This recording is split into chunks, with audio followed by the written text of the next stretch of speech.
Mazda is riding a wave of popularity at the moment, not least of which with its best-selling CX-5, which has just been replaced with this new model.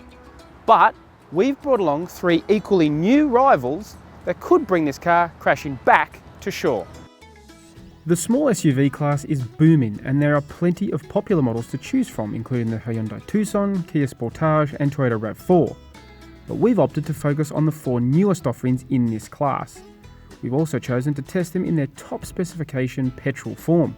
So our quartet consists of the Mazda CX-5 Akira, Volkswagen Tiguan 162 TSI Highline, Ford Escape Titanium and Nissan X-Trail TI.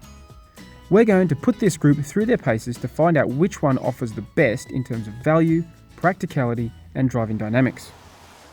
Mazda has taken a conservative approach with this new generation CX-5, which isn't a bad thing. After all, if you're onto a winning formula, why change it? Inside, the evolutionary theme continues.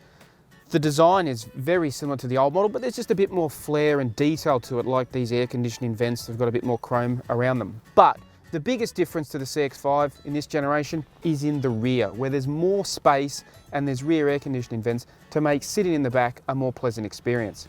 The Akira is top of the CX-5 range and priced from $46,990. It comes equipped with 19-inch alloy wheels, power tailgate, head-up display, dual-zone air conditioning, radar cruise control, navigation, Bluetooth, a 7-inch colour infotainment screen and a 10-speaker sound system. Although it's worth pointing out, it does miss out on Apple CarPlay and Android Auto, as well as a CD player. The 2.5-litre 4-cylinder petrol engine is carried over largely unchanged from the previous model. Power is up by only 2 kilowatts to 140 kilowatts, and torque increases by a single Newton metre to 251 Newton metres. It's still paired with the same 6-speed automatic transmission, and power is sent to the road via all four wheels. So not surprisingly, there's something very familiar about the way this new CX-5 drives. Obviously you can't really feel any of that performance difference, but it's still a good engine. It's got enough performance. Could do maybe a little bit more low-end torque. Sometimes you need to give it a bit of a rev to get the best out of it, but the gearbox does a good job of extracting that performance. It's a pretty slick and intuitive 6-speeder. The previous model was always one of the better SUVs to drive in this class, so no surprise, this is no different. It's nicely balanced, the steering's nicely sorted, it's got good feel and feedback for the driver. The ride strikes a good balance between compliance and also giving you good control, so the handling is quite responsive and sharp for such a tall vehicle. If there's one disappointment about the new CX-5, it's the noise. Mazda has made a big deal of how far it has come in terms of trying to suppress noise inside the cabin, and on the CX-9, no question the new model is much quieter than the old. But this CX-5, I'm unconvinced. That there may be a few decibels in it, but really on the road, it still get a lot of road noise and engine noise, which does detract from that premium feel. The Blue Oval is hoping a new name will give its small SUV chances a big boost. The Escape is, in reality, a midlife upgrade and facelift for the old Cougar. But Ford Australia has taken the opportunity to give the car some other important upgrades. Along with the new look front end, the Escape adopts Ford's latest Sync 3 infotainment system and a new 2-litre turbocharged petrol engine. Inside the Escape isn't dramatically different from the old Cougar. The presentation is probably the weakest of this quartet. There's a lot of harder plastics and it's a bit busier than the other models here, but the Sync 3 is an excellent system to use. Rear space is a little bit of a letdown. It's probably the smallest here in terms of both knee room and headroom, but on the plus side, like the Tiguan, it does have tray tables to keep the kiddies happy. The titanium model we're testing here is priced from $44,990 and comes with 19-inch alloy wheels, leather trim, keyless entry, bi-xenon headlamps, a panoramic sunroof and a premium Sony sound system. The Escape is comfortably the most powerful of our group with 178 kilowatts of power and 345 Nm of torque. It's paired with a 6-speed automatic transmission and all-wheel drive. But the power comes at a cost, with the Escape returning the worst claimed fuel economy figures of 8.6 litres per 100 Ks, more than a litre thirstier than the CX-5. Once you're on the move though, those negative thoughts of fuel economy quickly fade to the back of your mind because this is a cracking little engine. It's got really good get up and go. Off the mark, It feels strong. It's not a hot hatch, but it's certainly got plenty of punch for an SUV. It certainly feels like it has no trouble pulling around a carload of people. As for how it handles itself on the road, well, the Kuga was always one of the best SUVs in this class, really one of the most underrated. And they haven't changed that for the Escape, thankfully. It's still a really nice SUV to drive. The steering's nicely sorted, the ride is quite comfortable. It feels much more like a tall hatch than, you know, a big bulky SUV. It really is an underrated machine. The Volkswagen Tiguan won Drive's Best Small SUV crown in 2016 with its 110 TSI comfort line. Now, the German brand has upgraded it with the 162 TSI Highline. It's the most expensive car of this quartet, starting at $48,990, but it's well spec'd with 18-inch alloy wheels, leather trim, heated front seats, an 8-inch infotainment touchscreen, navigation, keyless entry and ignition, and a power tailgate, all standard. Inside the Highline Tiguan isn't a great deal different from the rest of the range. There's a little bit more bright work for a more premium feel. The digital dashboard that our car is fitted with is an optional extra, which is a shame because it is a really cool feature. But the highlight of the car, from a practical point of view, is the back seat, which has got good space and it's got adjustable tray tables, which are really handy if you've got kids. The 162 TSI is powered by the same engine found in the Golf GTI hot hatch. As the name suggests, it has 162 kilowatts of power and 350 newton meters of torque.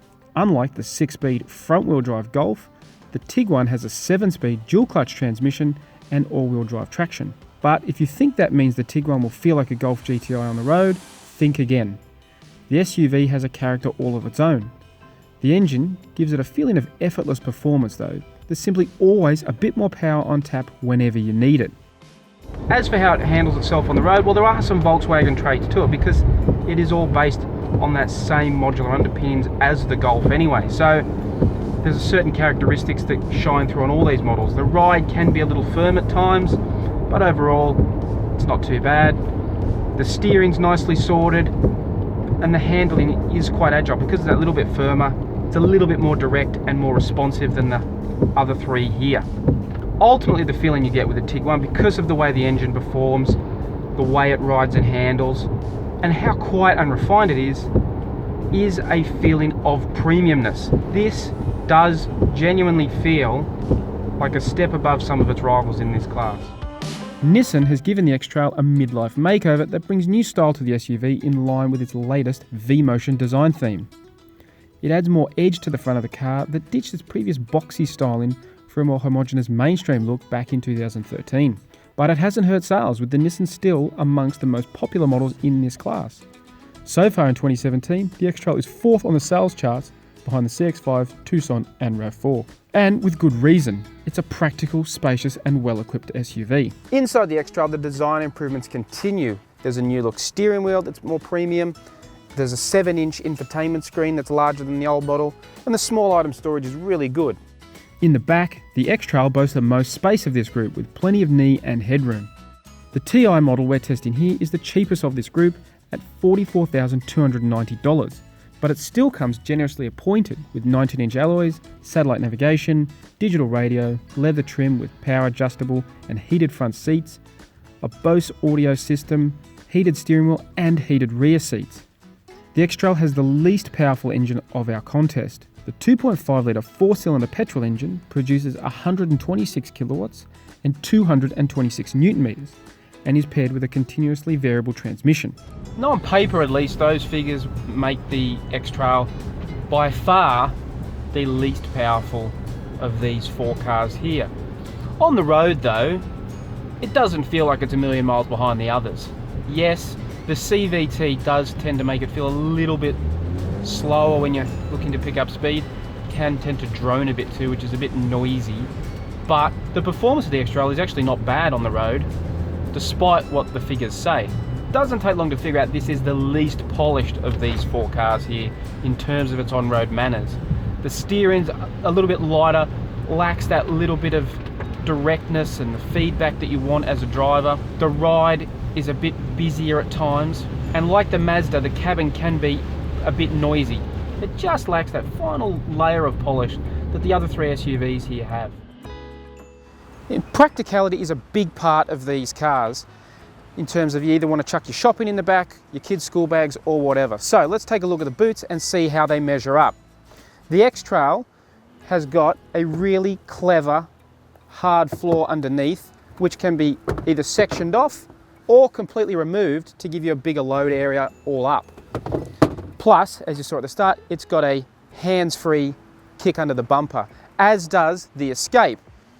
Its load area, it doesn't have any underfloor storage, but it's quite a big load in the back, the space-wise, which is a trade-off for the less legroom in the rear. Moving on to the Tiguan, it's noticeably shorter than the others here, but you do get this netting. There's a couple of bits on the side where you can stow a few extras, and you do get these handy levers that drop the rear seats remotely. That's another feature that the CX-5 can boast. It also has these handy levers in the back here, and it's actually quite a decent size boot space load area, although it does have this quite noticeable lip. So all up, really the Ford, Volkswagen and Mazda, not much of a muchness. In terms of practicality in the boot, the X-Trail is the clear winner. But this is about more than just which has the most room in the back. With these four, we've measured them against how premium they feel inside, how well they drive, and how they measure up on safety and value. So, has the King retained its crown, or has one of the new contenders knocked it off? As always, picking a winner is incredibly difficult because these are four very closely matched SUVs. But in the end, it's the Mazda CX-5 that rises to the top. The Volkswagen Tiguan is arguably the better SUV. It has more power, handles better on the road, and has a more premium interior. But it's also more expensive, significantly so if you match the Mazda for safety. So I guess Mazda's wave of popularity shows no sign of breaking anytime soon.